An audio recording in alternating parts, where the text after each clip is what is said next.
The first angel sounded, and hail and fire followed, mingled with blood, and they were thrown to the earth. And a third of the trees were burned up, and all green grass was burned up. Now the first angel who's standing before the throne, he blows his trumpet and executes his task. Hail, fire, mingled with blood are cast to the earth, and the result will be the destruction of 1/3 of the trees and all of the green grass on the earth. Now, in the beginning of life on earth, after God had prepared the earth, the first thing he did was make the vegetation, the trees, and the grasses.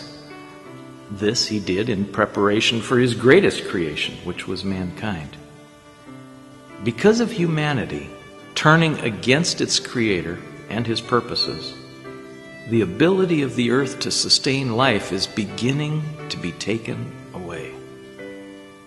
Now, you can look at this as 1/3 of Earth's vegetation being destroyed as part of God's wrath, or you can look at this as 2/3 of the vegetation remaining as a demonstration of God's grace and patience. You see, our God takes no pleasure in the death of anyone, and he's giving you time to turn to him.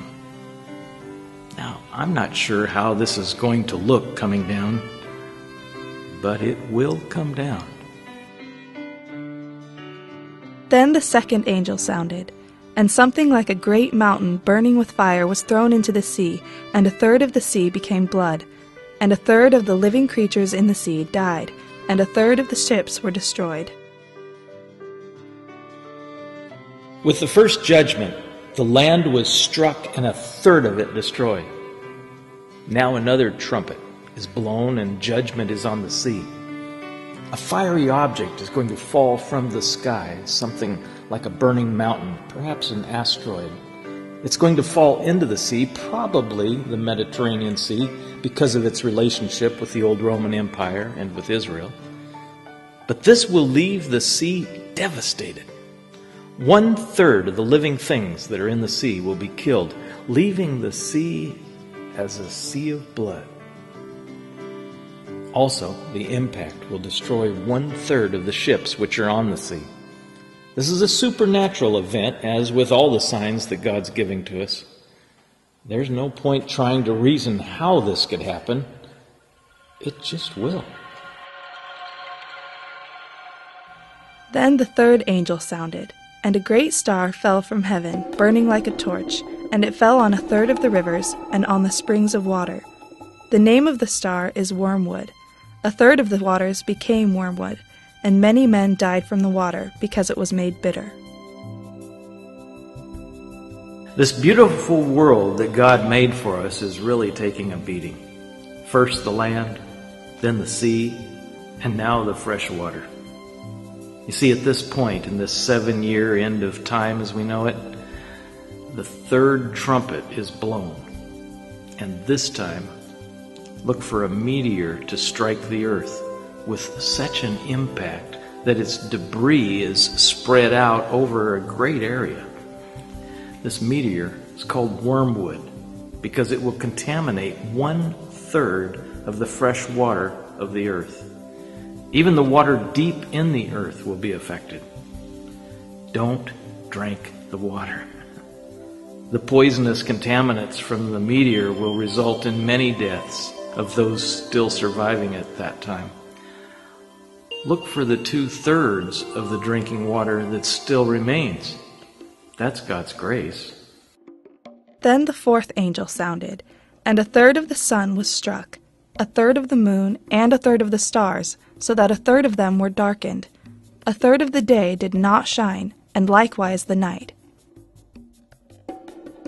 Okay, now we move to trumpet 4, and we see nothing is out of God's reach.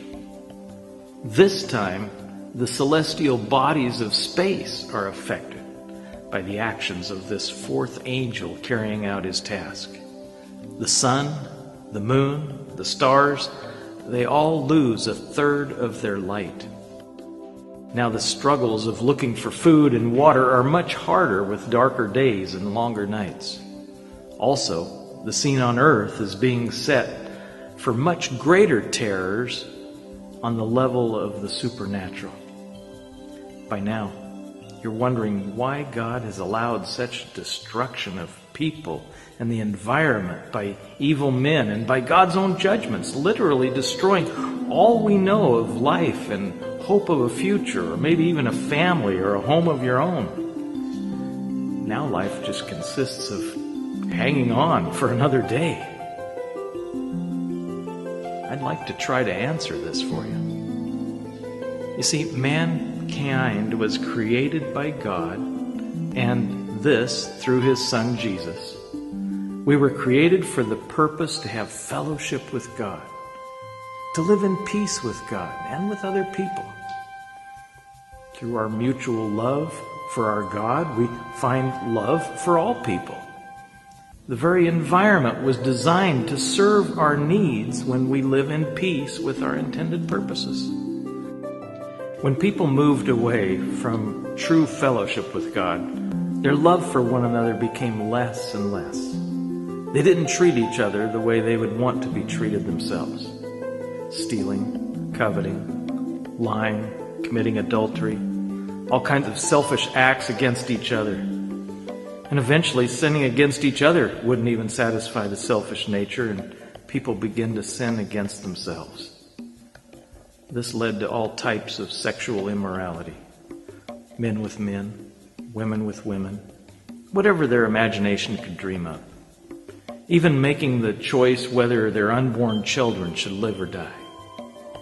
And this would lead to deciding whether even our old and sick should live or die. Eventually, even taking the lives of those who disagree with them on just about anything.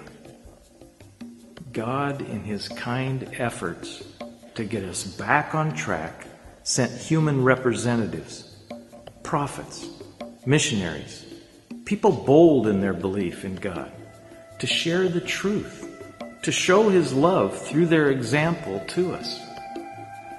We rejected them, often killed them for the way they made us feel. So He sent His best representation, His own flesh and blood and spirit, Jesus, His only begotten Son, that whoever would believe on Him should not perish but have everlasting life. We're not our own. We never have been. And with the very clear direction man is taking for his own future, our self-destruction is evident. Remember, the first seals being broken and the tragic changes that took place on earth and mankind and all because God took the believers out of the world?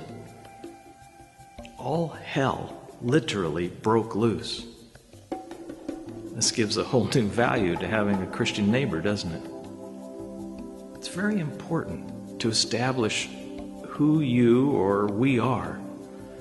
Let me give you an example. As a human, you have a body. And this was not of yourself. You were born without any help from you. But let's say you don't believe in the life-giving force which flows through your body, your blood. So you decide, through much thought, that it has no real value to you. So you decide to just remove it. Well, soon you find out you were wrong. However, by then it's too late. You're dead. You see, we're created by God, built to live, not die. Ecclesiastes chapter 7, verse 17 says this, "Do not be overly wicked, nor be foolish. Why should you die before your time?" So as absurd as our little example is, the people on earth are wishing to die rather than face the wrath of God in the previous judgments that we just talked about. Well, mankind without God is evil, and evil will always bring death of some kind. God is trying to save you from yourself. Please, look to Jesus. And I looked, And I heard an angel flying through the midst